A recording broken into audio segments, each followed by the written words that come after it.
The question here from memes about knot theory.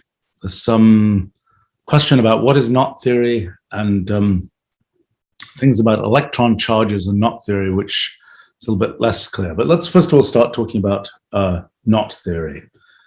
And I realize I should have a prop for this. Let's see, I don't think I have a ready prop. What can I use as a prop? Well, I could, this is very dangerous. I could use some part of the computer cable here as a prop. Knot theory is about what does it take to make this knotted? What does it mean for something to be knotted? It means if you have an ordinary knot, it means if you pull on the ends, it doesn't just go straight. It's kind of twisted up in the middle. Now, it is an interesting thing that, for example, if you try to draw a knot in 2 dimensions, if you try and just draw a picture of a knot flat, you can't do that in general without having lines that cross over, that lines where the same line has to be in the same place on the page, 2 lines crossing over. But you can make a knot in 3 dimensions. Any knot that you have that's some line that's twisted up and knotted together, you can always, what's called in mathematics, embed that in 3 dimensions. You can always render that knot as something that exists in 3 dimensions. Now, actually, if you want to get very fancy math, you can go beyond that and you can say, imagine instead of having a line that's all twisted up, I have some whole surface that's all twisted up. How many dimensions do I need to go to so that I can embed that surface without ever having to have something where 2 things are at the same place? And there's a whole hierarchy of sort of generalizations of knots that aren't just a single line being twisted up, but they are something like a surface being twisted up and so on. But that's a more complicated thing. Let's talk about ordinary knots. So the first question is, when are 2 knots equivalent? That is, what does it mean for knots to be equivalent? Well, it means that without untying the thing, you can just sort of, you've got 2 things where you say, this is how my piece of string winds around. But those two versions of winding around, you can continuously get from one to the other. You just move the string. You don't have to untie it. You don't have to, you don't have to kind of, you can keep the ends fixed in place, and you could just be messing around with the inside part. And so you don't ever have to get those ends and untie the thing and go back to something different. So the most trivial knot is usually called by mathematicians the unknot. And the unknot is something that isn't knotted. It's just like you have the piece of string and it's straight and there's no knot in it. The first non-trivial knot is a thing called the trefoil knot, which is, oh gosh, I'm not good at this, but it's the first way of knotting things together. And so one question is, are there only a limited number of knots, or are there an infinite number of possible knots that are inequivalent? So remember, knots are equivalent if you can just continuously deform from one knot to another. So the way mathematicians usually deal with knots is a little bit impractical, but it makes things a little bit simpler. When one deals with knots in pieces of string or rope or whatever else it is, it usually has 2 ends that are free and you're able to like pull on those ends. But for mathematicians, they usually join those ends together. So the unknot is actually like a circle of string rather than a straight line of string. And the trefoil knot is then a sort of a twisting of that circle. So there's a question of, for example, one basic question would be, are there an infinite number of knots? That is, can you just keep doing more sort of twistings of things that are inequivalent? The answer, yes, there are an infinite number of knots. That wasn't known. Even like 130, 40 years ago, that was not known, that there were an infinite number of knots. It was a whole classification of knots that was done. So, for example, I think the early books of knot classifications were knots up to 8 crossings. So crossings means if you were to draw the knot in a plane, how many times do the lines cross over? And when, in general, when you draw a knot, you could have many, many, many crossings over, but there's a minimum number of crossings over. There's sort of a best drawing of the knot that has the minimum number of crossings over. And I think the early classifications have got up to about knot size 8. So now another question is, can you tell whether two knots are equivalent? If somebody just shows you, this is two configurations of string, what does it take to show that those two knots are equivalent? That turns out to be a really hard problem. It turns out that in general, let's see, I think, well, in the classification of mathematical problems, it is given a sort of a version of the knot where you just have straight lines and you're making the knot out of sort of straight pieces of string. I think the problem of determining knot equivalence is certainly what's called NP complete. And yes, that's right. That's right. So in other words, there is to determine whether two knots are the same, it is sort of exponentially hard to do that. If you've represented the knot as so you've got these two configurations of string, and they're both represented just by these sort of discrete jumps. So you have a string going straight in the x direction, let's say, then it goes up in the y direction, then it goes in the z direction. So you've got a bunch of straight segments. And let's say you've got n straight segments, then in general, to determine whether these two knots are equivalent, you're essentially having to make a separate sort of move to each of those segments. And so it's sort of exponential in the number of segments to determine whether these two knots are equivalent.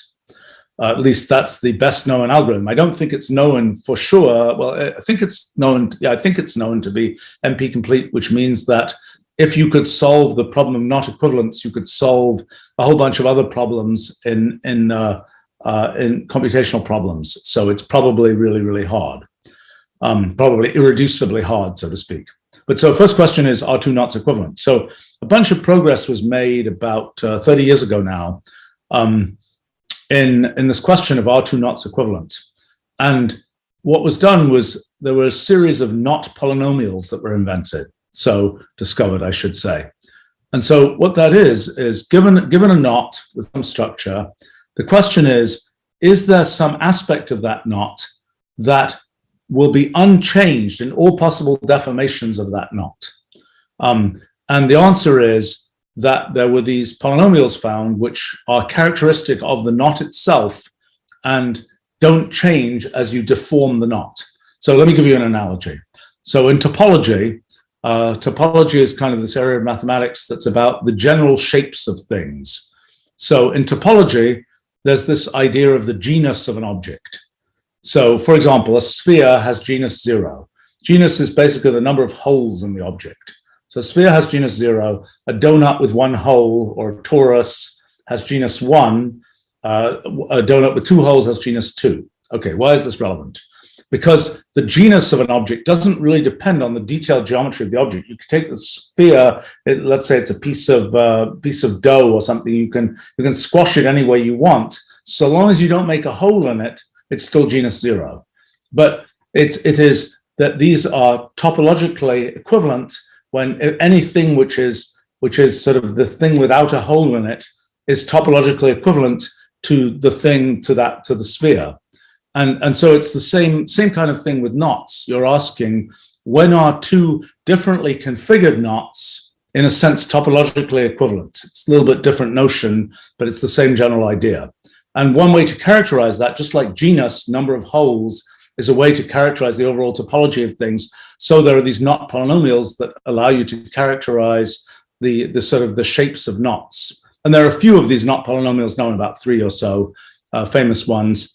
And you might say, well, okay, so that will allow you to tell whether two knots are equivalent. But no, it doesn't work that way, because two knots that are inequivalent must have different knot polynomials, but two knots that are equivalent, two knots that are equivalent must have the same knot polynomial, but two knots that are different may not have different knot polynomials. So if there are two knots where they're just deformations of each other, they must have the same knot polynomial by the way that knot polynomials are constructed. But if you have two knots that are different, they might happen to have a collision in knot polynomials, so you can't tell that they're different. And so that's why even knowing about knot polynomials, which are a pretty clever idea, it doesn't give you information about this knot equivalence problem. So one question is, it's sort of interesting mathematics to study knots and knot theory, but there were reasons, for example, in physics, why people thought about that. And there was a theory about, but this was in the late 1800s and not 1880s. It was a very charming theory. So at the time, people thought that the universe was full of this thing that they called ether. Just like, in our atmosphere, there's air, it's a bunch of molecules bouncing around. And when we make a sound wave is compression and rarefaction fronts in the air. So when we talk, we're making a sound, which is compression, decompression of the air going out in this kind of wave. And that's how sound is carried. People thought, in a very Victorian name, they called it the luminiferous ether, the light carrying ether. And that was thought that there was this thing, they didn't really know how it worked. There was thought that there was this thing called the ether that was the thing that would carry light waves as air carries sound waves. And so it was thought that sort of the universe was full of such a thing. It sort of got the around 1900, this thing called the Michelson-Morley experiment kind of proved that in some sense there wasn't anything really quite like ether, and that's what led to the invention of special relativity and so on in 1905, etc. But and needless to say, in the way that science often works, there really are things rather equivalent to ether that exist today in the universe, but that's a different story. Anyway, back in the day, 1880-ish, people thought there was this thing, the luminiferous ether, that sort of was throughout the universe. They also were just discovering atoms, and they were discovering that the different chemical elements were all different kinds of atoms. They didn't know what was different between those different kinds of atoms. That waited another 30 years or so before people started understanding about protons and neutrons and different atomic nuclei and all those kinds of things, to understand what was the difference between a hydrogen atom and a lead atom or something. What was the difference between those things? So it was a very charming theory that maybe all these different kinds of atoms are just different knots in the ether. Maybe these atoms are the way that matter exists is as sort of this knot in the ether. And so that started, just to fill in, for historical interest, I mean, a person called Kelvin, William Thomson, was an inventor. Also, the Kelvin scale of temperature is named after him. He was one of the people involved in this. Another one was James Clerk Maxwell, who was the creator of Maxwell's equations for electromagnetism. Those two were big on this idea of atoms might be knots in the ether, and so that might sort of reduce the problem of why are there 92 elements, let's say, or whatever. Why are there this number of distinct kinds of atoms? Oh, it's because there are a certain number of distinct kinds of knots. They didn't know there were even, at the time, they didn't know there were an infinite number of distinct possible knots. And so a childhood friend of Maxwell's, actually, named Tate, was the first person who started classifying knots and tried to figure out just how many different kinds of knots there were, because people thought atoms might be things like knots. Now, needless to say, in the way that that theory was sort of discredited, and people said, no, actually atoms are made of protons and neutrons and electrons and so on, and the luminiferous ether doesn't exist, and that's all gone. It turns out in our now that we understand in our recent theory of physics, that we understand a lot more about how space and time is created and so on, particles like electrons and so on, they're not quite knots in the structure of space-time, but there's something a little bit like that. Which we don't yet understand completely, but they are essentially topological obstructions, so to speak, in the structure of space-time. Well, knots have had a whole long history in their use in physics, for example, and other areas. Sort of, it's a big question for DNA, for example. It's a long, our DNA is like a whole meter long. Each DNA molecule inside our inside our cells, if you just pulled it out, it will be a meter long thing, but it's curled up very tightly inside each cell in our body. And when it curls up, there's sort of questions: does it get knotted? Does it not get knotted? There's a bunch of issues there. There also are questions. It turns out, okay, so this question of sort of how things exist. Okay, this sort of topological question. Let me give you an example. If you have a fluid like water, you can have a vortex in the fluid. You have this little whirlpool that's going in the fluid, and the whirlpool lasts quite a while. If eventually the sort of the internal friction in the fluid, so-called viscosity, will damp out that vortex. If it wasn't for viscosity, the fluid will just keep going around in a line, like in a circle like that. And so the center of that vortex is a tube that is essentially a line. So effectively what's happening is in the fluid, there's this thing that's going around in a circle, and defining where that going around the circle goes, there's the core of the vortex defines a line. So one of the questions you can ask is, could there be a knotted vortex tube in a fluid? And I think such things were recently produced, very recently, last year or two. People finally managed to make kind of knotted vortex tubes in fluids, where you can have, like, when you have a smoke ring, for example, if you like make a smoke ring, you can